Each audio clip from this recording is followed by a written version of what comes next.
आज की ताज़ा खबरों के इस अपडेट में बात करेंगे देश भर की तमाम बड़ी और काम की खबरों के साथ ही सरकार की ओर से लिए गए कुछ महत्वपूर्ण फैसलों जारी की गई कुछ नए नियमों की। इसके अलावा बैंक खाताधारकों के लिए एक जरूरी और महत्वपूर्ण खबर निकल कर सामने बताएंगे आपको आगे इस अपडेट में। इसके अलावा कोरोना गाइडलाइन को लेकर राहत भरी खबर, देश में 31 मार्च से हटेगी सभी पाबंदियां, सोशल डिस्टेंसिंग और मास्क को लेकर भी हुआ है बड़ा ऐलान। क्या है ये पूरी बड़ी खबर बताएंगे आपको आगे इस अपडेट में। इसके अलावा आम आदमी पर महंगाई की मार, पेट्रोल डीजल रसोई गैस के बाद अब सीएनजी और सीमेंट भी हुआ है महंगा। आखिर कितने बड़े हैं दाम बताएंगे आपको आगे इस अपडेट में। इसके अलावा 2 दिन तक गुल हो सकती है आपके घर की बिजली, कर्मचारियों ने किया है हड़ताल का ऐलान। आखिर क्या है ये पूरी बड़ी खबर बताएंगे आपको आगे इस अपडेट में। इसके अलावा क्रिप्टो करेंसी में निवेश करने वाले लोगों के लिए एक जरूरी और महत्वपूर्ण खबर निकल कर सामने बताएंगे आपको आगे इस अपडेट में। इसके अलावा अब देश में वॉइस मैसेज के जरिए भी एलपीजी सिलेंडर कर सकते हैं बुक, शुरू हुई है नई सर्विस। इस खबर को भी जानेंगे पूरे विस्तार से। इसके अलावा फ्री का वाईफाई यूज करने वाले लोगों के लिए भी आज एक बड़ी और महत्वपूर्ण खबर निकल कर सामने बताएंगे आपको आगे इस अपडेट में। इसके अलावा देश के राज्य में शुरू हुई है एंटी करप्शन हेल्पलाइन सर्विस, सीधे मुख्यमंत्री से कर सकते हैं शिकायत। क्या है ये पूरी बड़ी खबर बताएंगे आपको आगे इस अपडेट में। इसके अलावा मेडिकल की पढ़ाई करने वाले छात्रों के लिए बड़ी खबर, मेडिकल की पढ़ाई के लिए नहीं जाना पड़ेगा विदेश, देश में बढ़ गई है इतनी सीटें। क्या है ये पूरी बड़ी खबर बताएंगे आपको आगे इस अपडेट में। इसके अलावा कुछ एजुकेशन और जॉब रिलेटेड कुछ महत्वपूर्ण अपडेट से कुछ कोरोना से जुड़ी बड़ी खबर है। इसके अलावा यहाँ पर कुछ टेक्नोलॉजी से जुड़ी बड़ी खबरें बताएंगे आपको एक एक करके इस अपडेट में। साथ ही आज की तमाम बड़ी और काम की पूरी 20 खबरों की बात करेंगे आगे इस अपडेट में। बात करते हैं आज की पहली बड़ी खबर की, तो आम आदमी पर महंगाई की मार, पेट्रोल डीजल रसोई गैस के बाद अब सीएनजी और सीमेंट भी हुआ है महंगा। मार्च के महीने में महंगाई ने आम आदमी की जेब पर डाका डालना शुरू कर दिया है। वह रोजाना महंगाई के मोर्चे पर लोगों को झटके लग रहे हैं। वही मंगलवार को जहां पेट्रोल डीजल और घरेलू गैस सिलेंडर की बड़ी कीमतों ने आम आदमी को यहां पर परेशान किया है, वही बुधवार को सीएनजी और सीमेंट के दाम भी बढ़ गए हैं। वही गुजरात में सीएनजी के दामों में 3 रुपये प्रति किलोग्राम की बढ़ोतरी यहाँ पर कर दी है। वही जेके सीमेंट ने नॉर्दर्न मार्केट में सीमेंट की कीमतों में 10 रुपये प्रति बैग की बढ़ोतरी यहाँ पर की। वही बात करते हैं अगली खबर की, तो 2 दिन ठप हो सकता है बैंकों का कामकाज। 28 और 29 मार्च को हड़ताल का हुआ है ऐलान। इस महीने के 28 और 29 मार्च को बैंकों का कामकाज बाधित हो सकता है। वही स्टेट बैंक ने कहा है कि कई बैंक यूनियनों ने 28 और 29 मार्च को हड़ताल रखने का ऐलान किया है।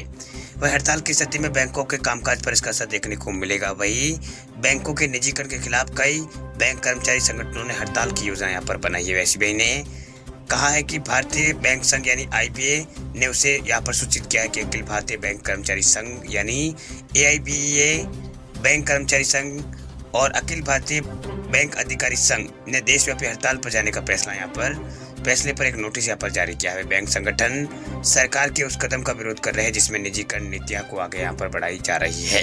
आपको बता दें कि संगठनों ने सरकारी बैंकों के निजीकरण और बैंकिंग लॉज अमेंडमेंट बिल 2021 का विरोध करते हुए इस महीने 2 दिन हड़ताल करने की घोषणा यहाँ पर की। इस फैसले पर स्टेट बैंक ने अपने ग्राहकों से कहा है कि हम सलाह देते हैं कि बैंक ने हड़ताल के दिनों अपने शाखाओं और कार्यालयों में सामान्य कामकाज बनाए रखने के लिए जरूरी व्यवस्था की है, लेकिन संभावना है कि हड़ताल से हमारे बैंक में काम कुछ हद तक प्रभावित हो सकता है।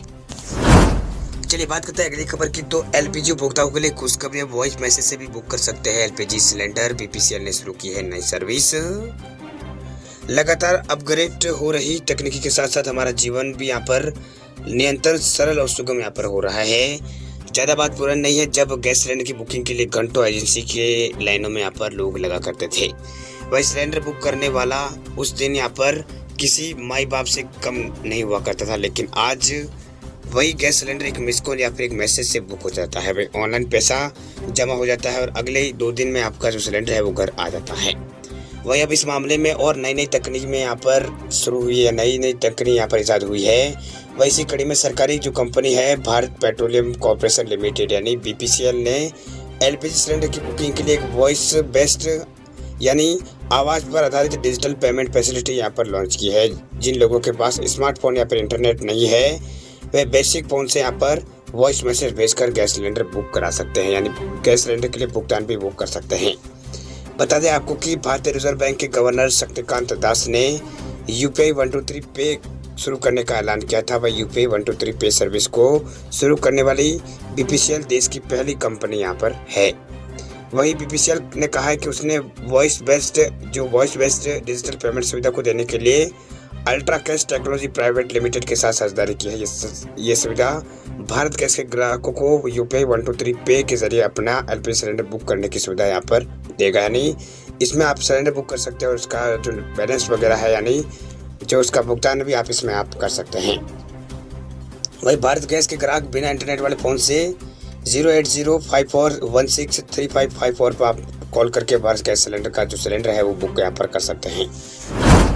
चलिए बात करते हैं अगली खबर की। तो पंजाब राज्य में जारी हुआ एंटी करप्शन हेल्पलाइन नंबर सीधे मुख्यमंत्री से अब कर सकेंगे भ्रष्टाचार की शिकायत। पंजाब के मुख्यमंत्री भगवंत मान ने बुधवार को वादे के मुताबिक एंटी करप्शन हेल्पलाइन नंबर जारी किया। इस नंबर पर लोग व्हाट्सएप करके भ्रष्टाचार की शिकायत कर सकेंगे। इन व्हाट्सएप के जरिए भ्रष्टाचार आपके गांव में, आपके शहर में कोई भी अगर भ्रष्टाचार करता है तो उसके खिलाफ आप शिकायत कर सकेंगे। वही पंजाब के मुख्यमंत्री की ओर से जारी मोबाइल नंबर 9501200200 यानी 9501200200 पर आप कॉल करके यहाँ पर इस पर आप शिकायत यहाँ पर कर सकते हैं। वही मुख्यमंत्री की ओर से यहाँ पर ये नंबर यहाँ पर जारी किए गए हैं। अगर आपको कोई रिक्वेस्ट यहाँ पर रिश्वत मांगने के लिए कहता है तो आप मना मत कीजिएगा। आप रिकॉर्ड यहाँ पर जो भी आवाज़ वगैरह है, उससे वीडियो है, उस पर रिकॉर्ड करके इस नंबर पर साझा कर देंगे और जानकारी यहाँ पर सीएम तक पहुँच जाएगी। उन्होंने कहा है कि मुझे इसके लिए पंजाब के लोगों का यहाँ पर समर्थन की ज़रूरत है। भ्रष्टाचार को खत्म करने के लिए मुख्यमंत्री ने कहा है कि मुझे पंजाब के लोगों का यहाँ पर पंजाब के लोगों की समर्थन की ज़रूरत है। बता दें आपको कि पंजाब के मुख्यमंत्री भगवंत मान ने 17 मार्च को ऐलान किया था कि उनकी सरकार 23 मार्च को राज्य के अंदर भ्रष्टाचार रोधी हेल्पलाइन नंबर यहाँ पर जारी करेगी ताकि लोग भ्रष्ट अधिकारियों को बेनकाब यहाँ पर कर सके। चलिए बात करते हैं अगली खबर की। तो क्रिप्टो करेंसी में निवेश करने वाले लोगों के लिए बड़ी खबर। 1 अप्रैल से क्रिप्टो करेंसी पर लागू हो रहा है नया नियम। बिक्री में मुनाफे पर ही देना होगा 30% टैक्स। नए वित्त वर्ष के पहले दिन यानी 1 अप्रैल से कई बदलाव देश में यहाँ पर देखने को मिलेंगे। वह एक बड़ा बदलाव क्रिप्टो करेंसी पर लगने वाले टैक्स का भी है। हालिया बजट में वित्त मंत्री ने इसका ऐलान भी किया था, जिसमें कहा गया था कि सभी वर्चुअल डिजिटल एसेट या फिर क्रिप्टो यहाँ पर एसेट पर 30% टैक्स लगेगा अगर उसे बेचने पर यहाँ पर फायदा होता है। इसके अलावा जब कोई क्रिप्टो एसेट बेचा जाएगा तब बिक्री पर 1% TDS भी यहाँ पर कटेगा। बस TDS को यहाँ पर साल के अंत में क्रिप्टो टैक्स के साथ सेटअप यहाँ पर किया जा सकेगा। वही रुपए पैसे में टैक्स और TDS की कटौती कैसे होगी, आपको कितने रुपए चुकाने होंगे, इस रिपोर्ट में हम आपको यहाँ पर आगे इसमें बात करेंगे। ये जानना जरूरी है कि सरकार ने पहले ही साफ कर दिया है कि क्रिप्टो टैक्स को बिजनेस के खर्च के साथ साथ सेटअप यहाँ पर नहीं कर सकते। इसका यहाँ पर इसके TDS को यहाँ पर सिर्फ क्रिप्टो टैक्स के साथ ही सेटअप यहाँ पर किया जा सकता है। सरकार ने एक बात और साफ किया है कि टैक्स और TDS का अर्थ ये नहीं समझा जाए कि क्रिप्टो के लेन देन को वैध दर्जा मिल गया है। 1 अप्रैल से बिटकॉइन या फिर जो एथेरियम है जैसे किसी भी क्रिप्टो करेंसी से कमाई अगर आप करते हैं तो उसके ऊपर आपको 30% टैक्स यहाँ पर देना होगा। वही बात करते हैं अगली खबर की। तो 2 दिन तक गुल हो सकती है आपके घर की बिजली। कर्मचारियों क्या है हड़ताल का ऐलान। केंद्र सरकार के निजीकरण नीतियों के खिलाफ देश भर के बैंक जो कर्मचारी है उन्होंने भी यहाँ पर हड़ताल का ऐलान किया है। अब बिजली कर्मियों ने भी यहाँ पर हड़ताल का ऐलान किया है। वही तमाम बिजली कर्मी आगामी 28 और 29 मार्च को हड़ताल करेंगे। वही नेशनल यहाँ पर committee of electricity employees and engineers यानी NCCOSE ने यहाँ पर बुधवार को हुई बैठक में ये अहम निर्णय यहाँ पर लिया है। वे राज्य भर के श्रम संगठनों के आह्वान पर सभी राज्यों में बिजली कर्मचारी भी इस 2 दिवसीय देशव्यापी हड़ताल में भाग लेंगे। वही all India power engineers foundation के प्रेसिडेंट ने बताया कि सभी राज्यों के बिजली कर्मचारी भी यहाँ पर केंद्र सरकार की निजीकरण की नीति का विरोध करते हुए हड़ताल में शामिल होंगे। वही बात करते हैं अगली खबर की। तो मेडिकल की पढ़ाई के लिए नहीं जाना पड़ेगा विदेश। 2014 के बाद देश में बढ़ गई है इतनी सीटें। देश में मेडिकल सीटों की कमी के चलते अक्सर लोग जो छात्र है वो विदेशों का रुख यहाँ पर करते हैं। वही देश भर से छात्र मेडिकल की पढ़ाई करने के लिए यूक्रेन, चीन जैसे देशों का रुख करते हैं और कई बार विदेश में उन्हें मुश्किलों का सामना करना पड़ जाता है। वही केंद्र सरकार छात्रों को देश में ही ज़्यादा से ज़्यादा विकल्प मुहैया कराने के लिए खास योजनाओं में यहाँ पर सरकार जुटी है।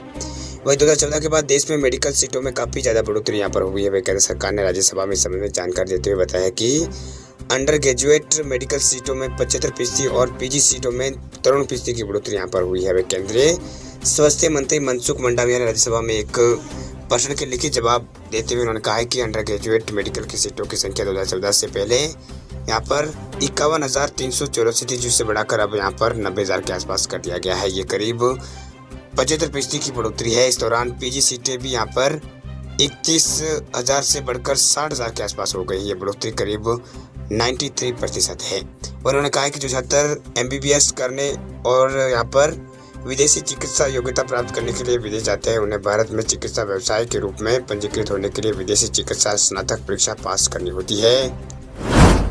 चलिए बात करते हैं अगली खबर की। तो कोरोना की चौथी लहर को लेकर बड़ी खबर देखिए। ओमिक्रॉन और डेल्टा से मिलकर बना नया वायरस पहुंचा है भारत। इन राज्यों में मिले हैं केस।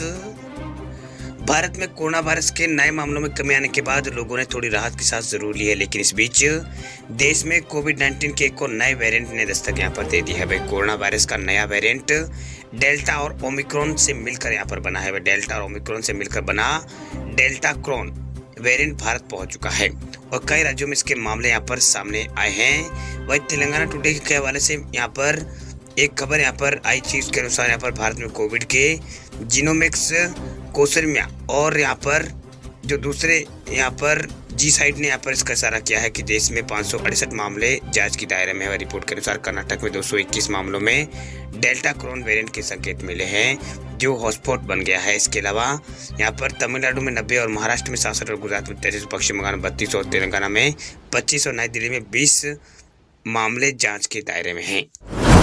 वो ये बात करते हैं अगली खबर की। तो देश में कोरोना को लेकर खत्म हुई सभी पाबंदियां, फेस मास्क अभी रहेगा जरूरी। केंद्र सरकार ने कोरोना को लेकर जारी सभी पाबंदियों को हटा दिया है। वह बुधवार को एक फैसला लेते हुए केंद्र सरकार ने सभी प्रतिबंधों को हटाने का ऐलान किया है। वह देश में कोरोना के लगातार बढ़ते मामलों के चलते सभी प्रतिबंधों को भी हटाया गया है। वही कोविड प्रतिबंध लगभग 2 सालों से यहाँ पर देश के अंदर जारी थे। वही दुनिया भर में ये प्रतिबंध जारी थे। अधिकारियों ने कहा है कि अभी फेस मास्क पहनना जरूरी होगा। वही 31 मार्च से सभी प्रतिबंध हटा दिए जाएंगे। बता दें आपको कि केंद्र सरकार ने कोरोना के मामलों पर रोक लगाने के लिए 24 मार्च 2020 को आपदा प्रबंधन अधिनियम 2005 के तहत कई दिशा निर्देश जारी किए थे।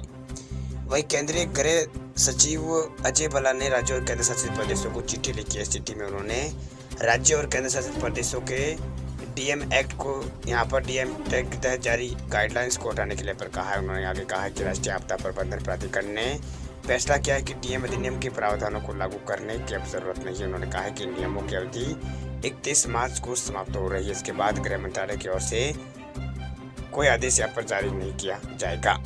बता दें आपको कि देश में कोरोना के मामलों में लगातार गिरावट दर्ज हो रही है। लगातार चौथे दिन कोरोना के जो मामले हैं देश के अंदर 2000 से कम सामने आए हैं। वही स्वास्थ्य मंत्रालय की ओर से जारी किए गए आंकड़ों के अनुसार देश में पिछले 24 घंटों में कोरोना के 1778 नए मामले सामने। पिछले 24 घंटों में 62 लोगों की मौत हुई। इस दौरान 2000 से अधिक लोग ठीक भी हुए हैं। वही भारत में कोरोना के एक्टिव केस घटकर 23,000 के आसपास हो चुके हैं। यानी भारत में 23,000 मरीजों का विभिन्न स्तरों में इलाज चल रहा है। वही देश में अब तक 4 करोड़ 24 लाख से अधिक लोग ठीक हो चुके हैं। 4 करोड़ 30 लाख से अधिक मामले संक्रमितों के आ चुके हैं। इसमें 5 लाख से अधिक लोगों की भारत में कोरोना के कारण मौत हो चुकी है। यानी 5 लाख से अधिक लोगों की मौत कोरोना के कारण भारत में अब तक हो चुकी है।